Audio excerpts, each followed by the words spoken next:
네, 야베스의 기도라는 그런 말씀을 중심으로 이렇게 지은 찬양인데 정말 은혜로운 찬양 진심으로 감사를 드리고요. 야베스의 축복이 여러분의 축복이 될 수 있기를 바랍니다.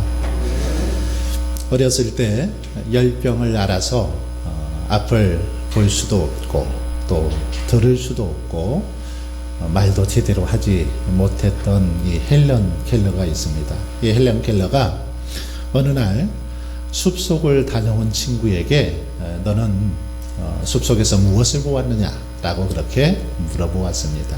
그랬더니 친구가 하는 말이 별로 특별한 것이 없더라, 그렇게 대답을 하는 겁니다. 이 말을 듣고 헬런 켈러는 도무지 이 친구의 그 대답이 이해가 되지 않았습니다. 아니, 두 눈을 멀쩡히 뜨고 또 잘 들을 수 있는 귀를 가지고 그리고 말할 수 있는 입을 가지고 아무것도 숲에서 본 것이 없다, 아무것도 볼 수 없었다, 이렇게 표현하는 그 모습이 도무지 이해가 되지 않았습니다.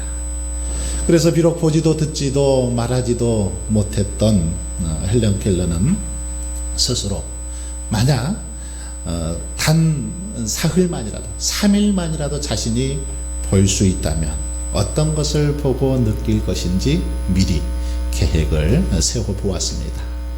그리고 이것을 내가 3일 동안만 볼 수 있다면 이라는 그런 글을 쓰게 되었습니다.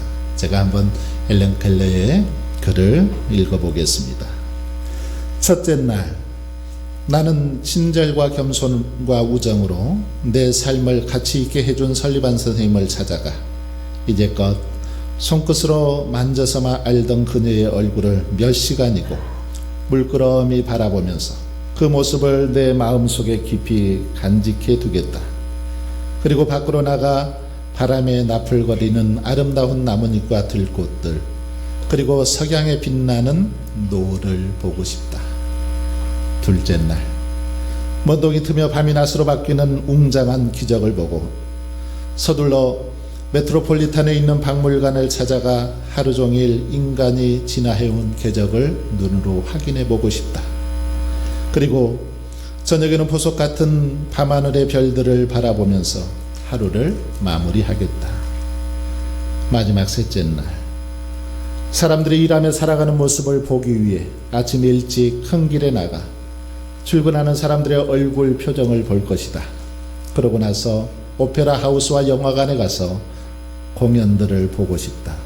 그리고 어느덧 저녁이 되면 네온 사인이 반짝거리는 쇼윈도에 진열되어 있는 아름다운 물건들을 보면서 집으로 돌아와 나를 이 사흘 동안만이라도 볼 수 있게 해주신 하나님께 감사의 기도를 드리고 다시 영원히 암흑의 세계로 돌아가겠다.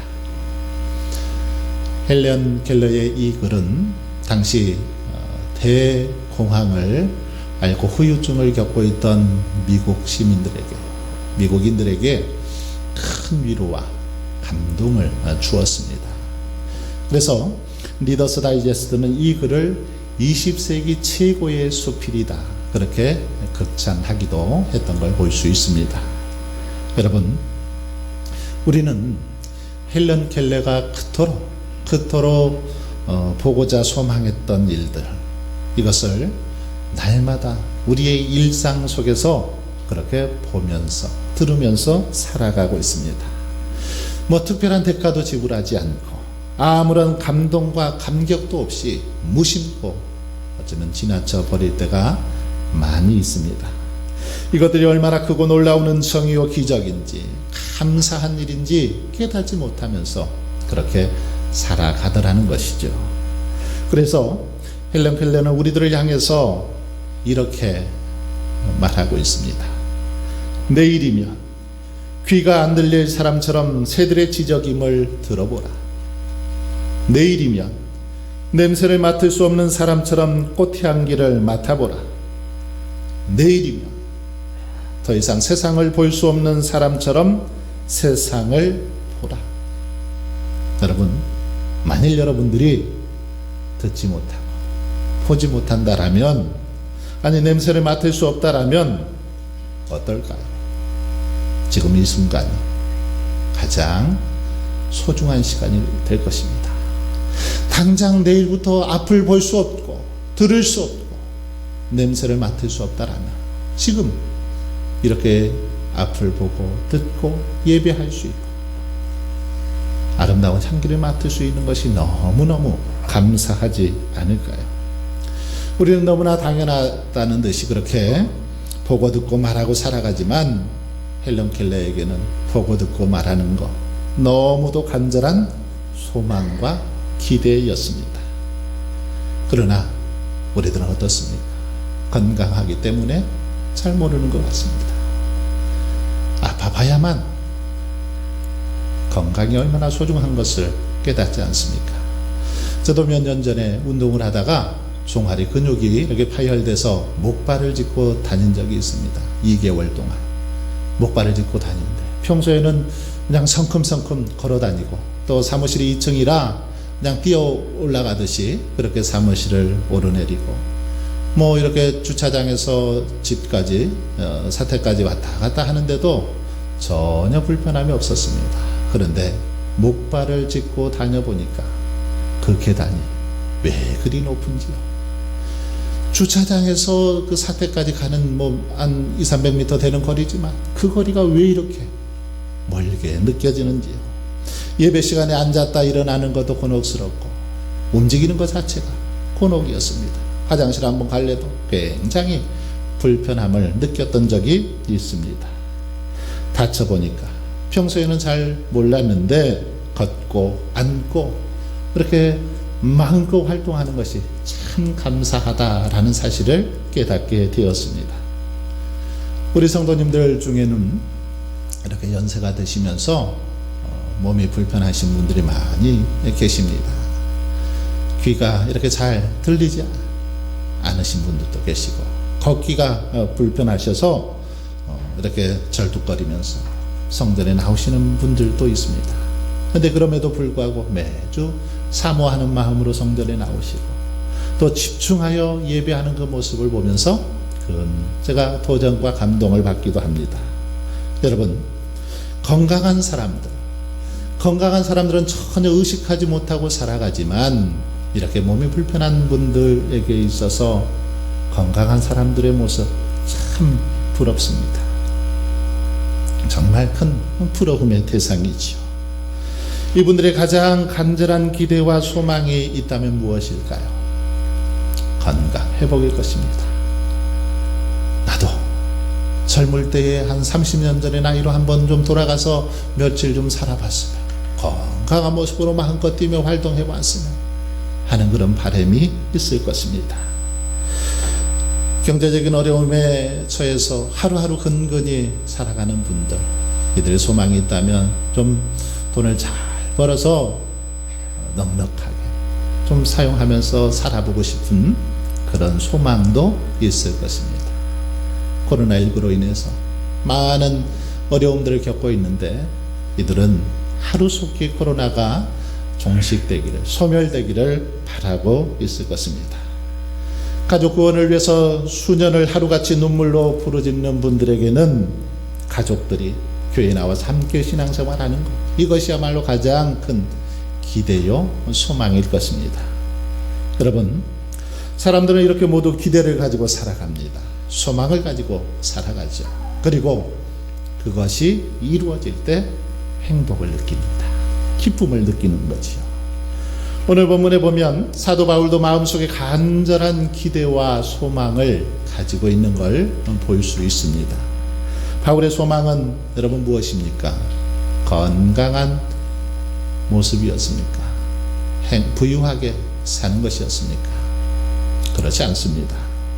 살든지 죽든지 자기의 몸에서 그리스도가 존귀하게 되는 것, 이것이 바울의 소원이었습니다. 오직 자신의 그 삶을 통해서, 자신의 헌신을 통해서, 섬김을 통해서 그리스도가 존귀하게 되는 것, 이것이 바울의 간절한 기대와 소망이었습니다. 지금 바울은 감옥에 갇혀 있는 상태지요. 그러니 어떨까요? 보통 사람들이라면 감옥에서 나가는 것이 가장 큰 소망일 것입니다. 그런데 바울은 그것을 소망하지 않았습니다. 그는 자신을 통하여 오직 그리스도의 복음이 증거되고 또 자신을 통해서 그리스도가 존귀하게 되는 것, 이것이 바울의 가장 간절한 소원이요 기대였다라는 것입니다. 여러분, 바울의 이런 소원 참 고상하죠. 우리의 생각, 우리의 어떤 기대를 뛰어넘기 때문입니다. 우리의 신앙생활을 보면 신앙생활에도 단계가 있는 것 같습니다. 먼저 1단계의 그 신앙이 있습니다. 1단계. 이 1단계의 신앙은 자신을 위해서 예수를 믿는 사람들입니다. 자기 자신을 위해서 예수를 믿는 사람들이죠. 자기 욕망, 자기 소원, 자기 출세, 자기 건강을 위해서 예수를 믿습니다. 모든 게 자기 중심적이고 자기 소원이 동기가 되어서 그렇게 믿는 거죠. 기도를 해도 선행을 해도 자기 소원을 충족시키고자 하는데 목적을 가지고 살아가는 사람들, 1단계의 신앙이다라고 말씀드릴 수 있습니다. 여기서 조금 더 나아가면 2단계 신앙이 있습니다. 2단계 신앙은 남을 위하여 예수를 믿는 그런 단계다라고 말할 수 있습니다. 기도를 하고 봉사를 해도 남을 위해서 합니다. 이웃을 위해서, 교회를 위해서, 나라와 민족을 위해서 기도하고 봉사하고 헌신하는 그런 모습입니다. 그리고 여기서 조금 더 나가면 이제 3단계 성숙한 신앙의 모습이 있습니다. 이 신앙은 오직 하나님의 영광을 위하여 예수를 믿습니다. 먹든지 마시든지 무엇을 하든지 살든지 죽든지 하나님의 영광을 위해서 한다라는 겁니다. 잘되고 못되고 성공하고 실패하는 거 상관이 없습니다. 모든 거 오직 하나님의 영광을 위해서 그렇게 헌신된 삶을 살아가기 때문입니다. 바로 오늘 본문의 바울의 모습은 3단계 신앙의 모습이다라고 말할 수 있습니다. 바울의 삶은 여기에 초점이 맞춰져 있습니다. 사나 죽으나 먹든지 마시든지 무엇을 하든지 다 하나님의 영광을 위해서 그리스도가 존귀하게 되기 위해서 그렇게 헌신하고 충성했던 모습을 볼 수 있습니다. 그래서 바울은 오늘 본문에서 살든지 죽든지 자기의 몸에서 그리스도가 존귀하게 되는 것, 이것이 자신의 간절한 기대와 소망이다라고 그렇게 밝히고 있습니다. 그리고 이제 이렇게 밝힌 다음에 이것을 자신은 이루기 위해서 바울은 담대하게 그렇게 나아가고 있는 것을 볼 수 있습니다. 간절한 기대와 소망으로만 남겨놓지 않고 그것을 이루기 위해서 전심전력하는, 최선을 다하는 그런 바울의 모습을 오늘 본문에서 살펴볼 수 있습니다. 여러분, 그러면 바울은 구체적으로 자신의 그 간절한 기대와 소망을 이루기 위해서 어떻게 노력했습니까? 어떤 자세로 나아갔습니까? 먼저 바울은 이 간절한 기대와 소망을 이루기 위해서 부끄러워하지 아니했다라고 고백합니다. 자신에게 주신, 하나님께서 주신 간절한 기대, 그 소망을 이루기 위해서 부끄러워하지 아니했다라고 말씀하고 있습니다. 바울은 복음을 전하다 로마의 감옥에 갇혔죠. 하지만 이런 자신의 처지를 전혀 부끄럽게 여기지 않았습니다. 복음을 위해서 고난당하고 어려움 당했지만 결코 부끄러워하지 않았다라는 것입니다. 이런 사실을 로마서 1장 16절 말씀은 잘 가르쳐 주고 있습니다. 내가 복음을 부끄러워하지 아니하나니, 이 복음은 모든 믿는 자에게 주시는 하나님의 능력이 됩니다. 이 복음이 모든 믿는 자들에게 구원을 주시는 하나님의 능력이 되기 때문에 나는 이 복음 전하는 거 부끄러워하지 않는다라는 그런 고백입니다. 이렇게 부끄러워하지 않고 담대하게 복음을 전했을 때 바울을 통해서 땅끝까지 복음이 증거될 수 있었습니다. 그렇지만 주님이라는 제목의 기도문이 있습니다. 주님, 말하라고 하신 그대로 말하겠습니다. 그렇지만 장사할 때만은 예외로 봐주십시오. 주님이 가라고 하시는 대로 가겠습니다. 그렇지만 교회만큼은 매주일 가라고 하지 마십시오. 주님이 바치라고 하시는 대로 바치겠습니다. 그렇지만 체면 유지 정도로 조정해 주십시오. 주님이 지라고 하시는 십자가를 지겠습니다. 그렇지만 짐꾼을 사서 대신 지게 해도 괜찮겠죠. 주님이 사랑하라고 하시는 대로 사랑하겠습니다. 그렇지만 지금 당장 하라고 말씀하지 마시고 내일로 미루어 주십시오. 여러분, 우리들의 부끄러운 신앙의 모습을 잘 보여주고 있는 그런 기도문이 아닙니까? 우리는 이런 태도로 신앙생활을 해서는 안 된다라는 것입니다. 바울은 부끄러워하지 않았습니다. 부끄러운 행동을 하지 않았다라는 거죠. 하나님을 믿는 것을, 복음을 결코 부끄러워하지 아니하고 담대하게 하나님께서 맡겨주신 사명을 감당했습니다. 바울 역시 우리와 똑같은 그런 인격을 가졌고 또 우리와 똑같은 그런 몸을 가진 존재이죠.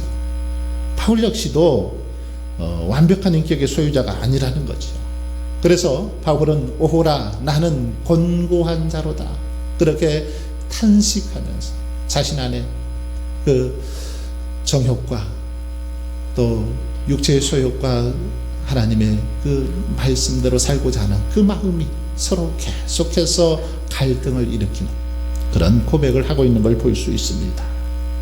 죄인 중에 괴수다라고 탄식하는 그런 모습을 보면 바울 역시도 우리와 똑같은 그런 몸을 입은 사람이라는 것입니다. 하지만 바울은 말합니다. 나는 부족하고 이렇게 허물이 많이 있지만 내가 전하는 복음 결코 부끄럽지 않다라는 것입니다. 아무 일에든지 부끄러워하지 아니하고, 이 말은 복음과 그것을 전하는 사명을 감당함에 있어서 부끄러워하지 않겠다라는 그런 말이죠. 그러기에 복음을 전하다 감옥에 갇혔어도 부끄러워하지 않고 절망하거나 낙심하지 않고 끝까지 복음을 전할 수 있었던 것입니다. 여러분, 많은 사람들이 신앙생활을 취미생활 하듯이 하는 경우들을 볼 수 있습니다. 하지만 신앙생활, 이것은 취미생활이 아닙니다. 여가생활이 아니라는 거죠. 시간 나면 하고 형편이 되면 하는 것이 아니라는 것입니다.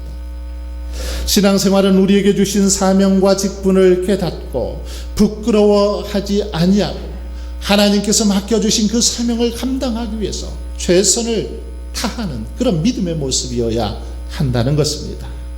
그러므로 여러분, 저와 여러분은 결코 신앙생활하는 것, 하나님을 믿는 것, 복음을 전하는 것 부끄러워하지 마시길 바랍니다. 담대한 마음을 가지고 하나님께서 맡겨주신 사명에 최선을 다할 수 있길 바랍니다. 그래서 여러분의 헌신을 통해서 간절한 기대와 소망이 이루어질 수 있기를 바랍니다. 두 번째로 바울은 간절한 기대와 소망을 이루기 위해서 온전히 담대했다라고 그렇게 고백하고 있습니다. 온전히 담대했습니다. 바울은 앞으로 있을 그 재판에서 만약에 무죄가 확정된다라면 자유의 몸을 입고 열심히 복음을 전할 수 있으리라 기대했습니다. 그러나 만약 사형이 확정된다 할지라도 순교를 통해서 그리스도가 존귀하게 될 것이라 믿었습니다. 살든지 죽든지 생사를 걸고 그리스도만을 높이길 원했던 그런 바울의 모습을 잘 볼 수 있습니다. 그러므로 바울은 살아도 죽어도 유익하다라고 지금 고백하고 있는 것입니다. 21절 말씀을 보세요. 이는 내게 사는 것이 그리스도니 죽는 것도 유익함이라. 내게 사는 것이 그리스도니 죽는 것도 유익하다. 무슨 말입니까? 내게 사는 것이 그리스도라는 말은 그리스도가 바울 자신의 모든 행동의 동기요, 힘이요, 그리고 목적이요, 주된 관심사요, 전부라는 것입니다. 바울의 인생 그 자체가 그리스도라는 거죠. 바로 이런 확신이 있었기 때문에 살아도 죽어도 담대하게 주를 위해서 헌신할 수 있었던 것입니다. 여러분, 우리가 잘 아는 것처럼 바울은 복음을 전하다가 수없이 많은 그런 핍박을 당했습니다. 많은 고난을 당했죠. 돌에 맞고 매를 맞으며 옥에 갇히기도 했습니다. 수없이 죽을 위기에 처하기도 했습니다. 그러나 죽는 것도 그리스도를 위해 유익하다는 확신이 있었기 때문에 끝까지 담대함을 잃지 않고 맡겨주신 사명을 감당할 수 있었다라는 것입니다. 1521년 4월 17일 마틴 루터는 찰스 5세 앞에 섰습니다. 이 찰스 5세는 눈을 부라리면서 루터를 향해서 호령을 쳤습니다. 내가 쓴 모든 책을 너의 손으로 불살라라. 그렇지 않으면 내가 불사름을 당할 것이다. 루터는 아무 말도 않고 조용히 서 있었습니다.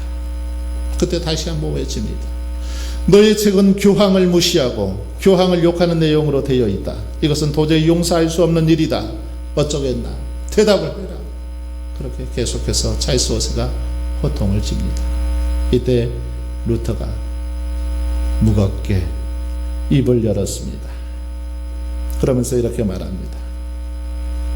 내가 답할 수 있도록 하루 동안의 시간을 주십시오. 좋다. 꼭 하루 동안이다. 내일 이 시간에 대답을 해라. 루터는 집으로 돌아갔습니다. 집으로 돌아가서 밤을 새워 간절히 하나님 앞에 부르짖어 기도했습니다. 간절히 기도할 때에 하나님께서는 루터에게 확신의 말씀을 주셨습니다. 그래서 이 확신의 말씀을 시로 적어서 쓴 바로 찬송이 있습니다. 찬송가 585장입니다. 내 주는 강한 성이요 방패와 병기 되시니 큰 환난에서 우리를 구하여 내시리로다. 내 주는 강한 성이요 방패와 병기가 되십니다. 어떤 환난 속에서도 나를 구원하여 주실 것이다 라는 그런 확신을 갖게 되었습니다. 이제 루터는 찰스 5세 앞에 담대하게 섰습니다. 그리고는 이렇게 외칩니다. 나는 내 글이 잘못되었다고 생각하지 않습니다. 성경으로서 나의 책이 잘못된 것을 증명해 주기 전에는 나는 나의 책을 불살할 수 없습니다. 루터의 바로 이런 담대한 믿음이 있었기 때문에 종교개혁이 일어날 수 있었다라는 것입니다. 여러분, 하나님께서는 언제나 담대한 믿음의 일꾼들, 믿음의 사람들을 통해서 일하시고 역사하셨던 것을 볼 수 있습니다. 오늘도 그런 믿음의 사람들을 통해서 일하고 계십니다. 그러므로 저와 여러분도 주님만을 의지하고 온전히 담대하게 나아갈 수 있기를 바랍니다. 그래서 하나님의 역사를 이루어가는데 정말 귀한 도구로 쓰임받는 저와 여러분이 되길 원합니다. 30대에 백만장자가 된 미국의 폴 마이어가 있습니다. 이 폴 마이어가 자기 회사 직원들을 모아놓고 이런 권면을 했습니다. 여러분이 바라는 것, 이것을 한번 글로 이렇게 써보십시오. 그리고 강한 소원을 가지고 매일매일 눈으로 보면서 이것은 꼭 이루어진다라고 마음에 그림을 그리며 살아가십시오. 그렇게 권면을 했습니다. 그런데 그의 말대로 직원들 가운데 폴 마이어가 가르쳐준 대로 기도의 제목을 적어놓고 매일매일 바라보면서 그것을 이루기 위해서 노력했더니 90%의 사람들이 응답을 받게 되었다라는 그런 이야기가 있습니다. 여러분, 세상의 소원도 간절한 마음을 가지고 그렇게 노력하고 했으면 이루어지는데 하물며 하나님을 향한 간절한 기대와 소원이 이루어지지 않겠습니까? 우리의 모든 기도를 들으시는 하나님께서 응답해 주시지 않겠습니까? 하나님은 빌립보서 2장 13절을 통해서 약속하고 있습니다. 너희 안에서 행하시는 이는 하나님이시니 자기의 기쁘신 뜻을 위하여 너희에게 소원을 두고 행하게 하시나니. 하나님은 우리에게 소원을 심어주시고 그 소원이 이루어지도록 일하시는 분이라는 겁니다. 우리를 도우시고 우리를 인도하시는 분이 바로 하나님이시라는 말씀입니다. 그러기에 우리는 어떠한 기대와 소망이라도 하나님께 품고 나아가느냐가 중요하다라는 사실입니다. 여러분, 사도 바울은 간절한 기대와 소망을 가지고 살든지 죽든지 자신을 통하여 그리스도가 존귀하게 되기를 그렇게 원하며 살았습니다. 그래서 그 소원을 이루기 위해서 복음을 부끄러워하지 아니하고 담대하게 최선을 다해서 그렇게 사명 감당하기 위해서 노력했습니다. 사랑하는 성도 여러분, 그렇다면 한번 우리의 간절한 기대와 소망은 무엇인지 이 시간 한번 돌아보십시오. 무엇입니까? 어떤 것의 기대와 소망을 여러분은 가지고 살아가고 있습니까? 무엇을 먹을까? 무엇을 마실까? 무엇을 입을까? 그런 것에 소망을 가지고 살아가고 있습니까? 바라기는 그런 것보다는 먼저 그의 나라와 의를 구하며 살아갈 수 있기를 바랍니다. 바울과 같은 영적인 기대와 소망을 가지고 우리를 통해서 그리스도가 존귀하게 되기를 바라며 살아갈 수 있기를 바랍니다.